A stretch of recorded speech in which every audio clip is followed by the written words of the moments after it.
দীর্ঘ টানাপোড়েনের পর আন্দোলনকারী সংগঠন সিজেপি দাবি করেছে, কেন্দ্রের প্রতিনিধিদের সঙ্গে আলোচনার গুরুত্বপূর্ণ অগ্রগতি হয়েছে। সংগঠনের বক্তব্য, সরকার তাদের কাছে এমন একটি খসড়া বিজ্ঞপ্তি উপস্থাপন করেছে যেখানে আন্দোলনকারীদের বিরুদ্ধে দায়ের হওয়া এফআইআর প্রত্যাহার, আটক ব্যক্তিদের মুক্তি এবং নিজ বিরোধী আন্দোলনে অংশগ্রহণকারীদের বিরুদ্ধে ভবিষ্যতে পুলিশি পদক্ষেপ না নেওয়ার বিষয়টি উল্লেখ রয়েছে। সিজেপির দাবি, গত 25শে জুলাই সরকারের পক্ষ থেকে যে আশ্বাস দেওয়া হয়েছিল তা লিখিতভাবে কার্যকর করার জন্যই তারা চাপ সৃষ্টি করে। সংগঠনটি স্পষ্ট জানিয়ে দেয়, প্রতিশ্রুতি বাস্তবায়িত না হলে দেশ জুড়ে ফের বৃহত্তর আন্দোলন শুরু করা হবে। সেই সতর্কবার্তার পরই আলোচনার ইতিবাচক অগ্রগতি হয়েছে বলে দাবি তাদের। সংগঠনের মুখপাত্র বলেন, আন্দোলনকারীদের বিরুদ্ধে নেওয়া আইনি পদক্ষেপ প্রত্যাহার এবং আটক ব্যক্তিদের মুক্তির বিষয়ে সরকার নীতিগতভাবে সম্মত হয়েছে। তবে চূড়ান্ত সরকারি বিজ্ঞপ্তি প্রকাশ না হওয়া পর্যন্ত আন্দোলন সম্পূর্ণভাবে স্থগিত করা হচ্ছে না বলেও জানিয়েছে সিজেপি। অন্যদিকে সরকারের তরফে এখনও পর্যন্ত এই বিষয়ে আনুষ্ঠানিক বিবৃতি প্রকাশ করা হয়নি।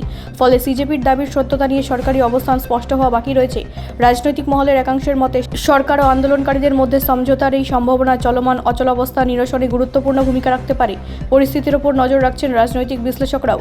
সরকারি নির্দেশিকা প্রকাশের পরই স্পষ্ট হবে আন্দোলনকারীদের দাবিগুলি কতটা বাস্তবায়িত হচ্ছে এবং দেশ জুড়ে চলমান বিক্ষোভের ভবিষ্যৎ কোন দিকে এগোবে। ব্যুরো রিপোর্ট, রাষ্ট্রীয় প্রসার বাংলা।